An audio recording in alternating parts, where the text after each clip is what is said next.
Hello Ankita. हम लोग आगे बात करते हैं इस लेक्चर के अंदर और हम लोग ये बात करते हैं कि जो हमने देखा था सिटीजन्स और गवर्नमेंट के बीच में जो भी इंटरेक्शन होता है ना, जनता के बीच में और सरकार के बीच में, प्रशासन के बीच में जो भी इंटरेक्शन होता है उस वो नंबर ऑफ नॉर्म्स के बेसिस पर इंटरेक्शन होता है। देखो ना, सरकार हमारी बात क्यों सुनेगी ये भी तो चीज़ जानना इम्पोर्टेंट है ना। और हम सरकार के सामने कब बात अपनी रख सकेंगे, तो उसके लिए कुछ नॉर्म्स तो होने चाहिए ना कि हम कैसे बात करेंगे, लेटर लिखेंगे, ऑनलाइन जाकर कंप्लेंट करेंगे, 100 नंबर कॉल करके पुलिस को बुलाएंगे, क्या करेंगे मतलब। तो ये नॉर्म्स को हम लोग सीखते हैं एक बारी। नंबर वन नॉर्म अंकिता ये है, सिर्फ टू द पॉइंट आपको बस ये सीखना है। जो भी देश में नेशनल प्रोजेक्ट्स को इम्प्लीमेंट करते हैं ना, और आप जानते हो वो इम्प्लीमेंटर्स होते हैं या ब्यूरोक्रेट्स होते हैं, तो जिसके लिए भी प्रोजेक्ट लाया जा रहा होता है उसको हम लोग कहते हैं बेनिफिशरी। जैसे अंकिता, जो रोड्स बनाई गई हैं, रेलवेज बनाए गए हैं, सब कुछ जो चीज़ें बनाई गई हैं वो किसके लिए बनाई गई हैं? जनता के लिए बनाई गई हैं। तो जनता को क्या मिल रहा है? जनता को बेनिफिट मिल रहा है, इसलिए जनता को बोला जाता है बेनिफिशरी। ठीक है। और इसको टॉप डाउन डिलीवरी सिस्टम बोला जाता है। टॉप डाउन डिलीवरी सिस्टम का मतलब ये है, सेंट्रल लेवल की गवर्नमेंट से कोई भी प्रोजेक्ट फाइनलाइज होता है, वो धीरे धीरे करते हुए स्टेट लेवल पर आता है और उसके बाद जाते हुए विलेजेस में वो चीज़ जाती है। ठीक है। जैसे मनरेगा जो प्रोग्राम है जिसके अंतर्गत Mahatma Gandhi national rural employment guarantee act, जिसके अंतर्गत अंकिता 100 दिन के लिए रोजगार मिलता है लोगों को, तो वो चीज़ें शहर में भी होती हैं, राज्यों के लेवल पे भी होती हैं और गांव में भी होती हैं।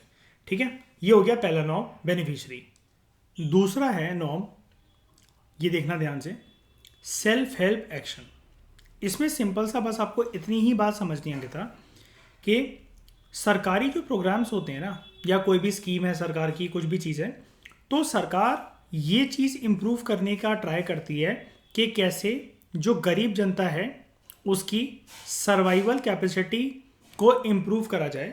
तो सरकार बेसिकली क्या करती है, सरकार गरीब लोगों में एक कैपेसिटी या फिर कोई भी ज़रूरतमंद जो है उनकी कैपेसिटी डेवलप करने की कोशिश करती है कि वो सेल्फ हेल्प एक्शन को अपनाए। सेल्फ हेल्प एक्शन मतलब क्या? वो खुद अपने आप में सक्षम बन जाए, उनको किसी के ऊपर डिपेंडेंसी की ज़रूरत ना पड़े। यानी कि देखो, सरकार जो है गरीब जनता के लिए कुछ प्रावधान बनवाएगी कि उनको जॉब्स मिल सके। जब जॉब मिलेगी तो लोग ऑब्वियस सी बात है उससे क्या हो जाएंगे, सेल्फ डिपेंडेंट। तो वो भीख नहीं मांगेंगे, गरीबी की तरफ और ज़्यादा नहीं बढ़ेंगे। और ये चीज़ कैसे हो सकती है? डिलीवरी सिस्टम से। अब ये डिलीवरी सिस्टम क्या होता है? कोई भी जो पॉलिसी या सरकार की जो स्कीम होती है ना, जब वो करेक्ट लोगों को, मतलब जिसको मिलनी चाहिए, अगर मान लो कोई सरकार की स्कीम जो है वो औरतों के लिए बनी है, अगर वो औरतों तक प्रॉपर तरीके से पहुंच रही है तो उसको कहते हैं डिलीवरी सिस्टम। जब डिलीवरी सिस्टम अच्छा होगा तो सेल्फ हेल्प एक्शन जो है नॉर्म के तौर पर अपने आप ही निखर कर आएगा सोसाइटी के अंदर। ओके, ये दूसरा नॉर्म हो गया। तीसरा नॉर्म अंकिता, ये वाला मार्क कर लो, participatory and people centred development activities. यानी कि सरकार जो है कोई भी प्रोजेक्ट या कोई भी स्कीम लेकर आती है तो उसमें लोगों का पार्टिसिपेशन सुनिश्चित करवाए, और दूसरा कोई भी डेवलपमेंट एक्टिविटीज है उसमें लोगों को ही एक सेंट्रल लेवल पे लेके चलेगी। सब कुछ जो है वो जनता ही है। ठीक है। उन्हीं के लिए ये चीजें हो रही है, तो लोग धरना प्रदर्शन या विरोध प्रदर्शन पे ना उतरे, तो उनकी पार्टिसिपेशन को इंश्योर करवा लो। जब लोग खुद इन्वॉल्व होंगे तो वो गवर्नमेंट को टाइम टू टाइम बता सकेंगे ये चीज़ें हम चाहते हैं, ये चीज़ें हम नहीं चाहते हैं। ठीक है। उसके बाद और कुछ नॉर्म्स जो हैं वो बेसिकली इस चीज़ से रिलेटेड होते हैं। चौथा नॉर्म अंकिता ये है, ब्यूरोक्रेसी इन द पब्लिक। यानी कि जो ग्राउंड, देखो सरकार जो है हमेशा गलत नहीं होती, मैंने आपको बताया था प्रीवियस लेक्चर के अंदर। सरकार ने तो पैसा दे दिया, सरकार ने तो स्कीम अनाउंस कर दी, लेकिन ग्राउंड लेवल पे जो स्कीम या सरकार की कोई भी पैसे को जो इम्प्लीमेंट करते हैं, जनता की भलाई के लिए खर्च करने की जिनकी जिम्मेदारी होती है, वो होते हैं Ankita bureaucrats.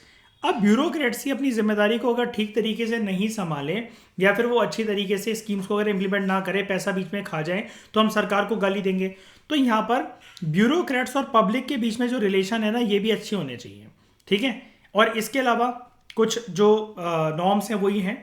Number one, specificity. Specificity मतलब ये चीज़ सरकार को स्पेसिफाई करनी चाहिए कि कोई भी सरकार की स्कीम वगैरह क्यों आ रही है, स्पेसिफिक टारगेट ग्रुप कौन सा है, किसके लिए आ रही है, किस एरिया के लिए आ रही है, इससे होगा क्या।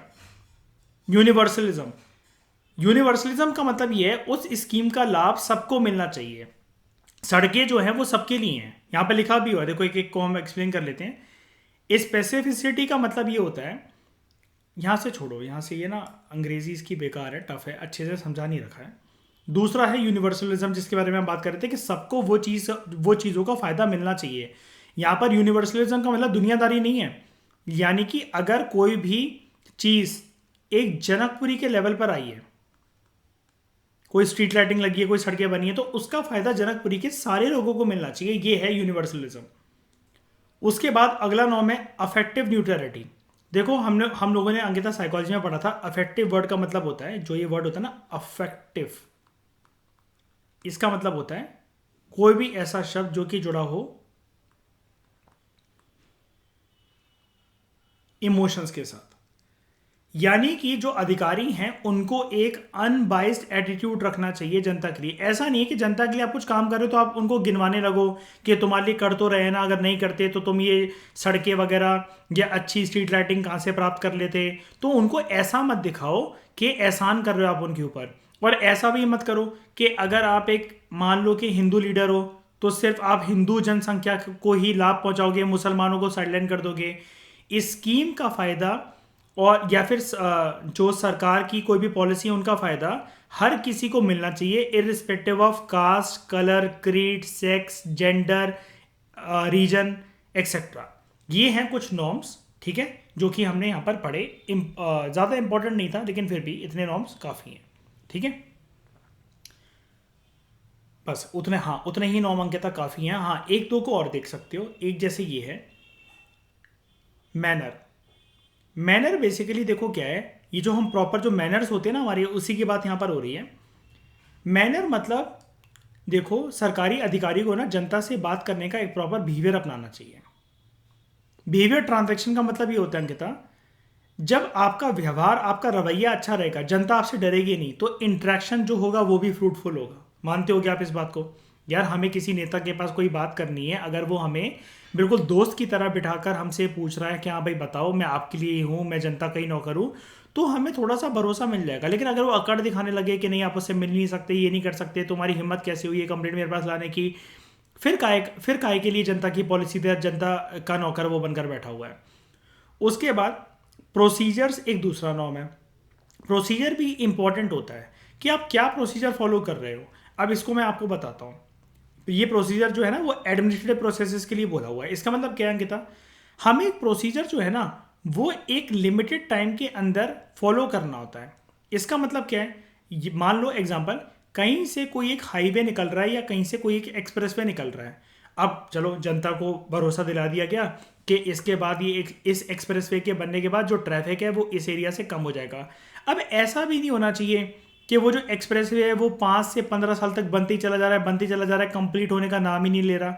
भाई प्रोसीजर भी ऐसे होने चाहिए कि वो एक टाइम लिमिटेड होने चाहिए, एक टाइम में ख़त्म हो जाए, ताकि जनता का पेशेंस जो है ना वो ज़्यादा टेस्ट ना हो। और उसके बाद जो रिसोर्सेज हैं, ये अगला नॉर्म है, जो रिसोर्सेज हैं वो इस प्रकार से सोसाइटी में एक्सचेंज होने चाहिए कि उसका जो आउटकम है वो इंट्रैक्शन की फॉर्म में निकले। यानी कि कोई भी जो रिसोर्सेज हैं वो सबके लिए होने चाहिए। सरकार उसको लिमिटेड पर्सन या लिमिटेड एरिया को टारगेट करते हुए ऐसा नहीं कि इंप्लीमेंट करे। तो ये एक छोटा सा टॉपिक था नॉर्म्स से रिलेटेड, ठीक है, इसको ध्यान में रखना, ये इंपॉर्टेंट है नॉर्म्स। ये सिर्फ इस चैप्टर तक ये टॉपिक सीमित नहीं है अंकिता, ये जो नॉर्म्स है ना जितने हमने पढ़े इनको होल्ड करके रखना चाहिए, याद करना, क्योंकि हमारा टॉपिक ये एमपीए है, पब्लिक एडमिनिस्ट्रेशन है, चारों के चारों सोर्सेज में जो भी चारों बुक्स हैं हमारी उन सब में ये नॉर्म्स काम आएंगे हमारे, ठीक है। Thank you very much for discussion.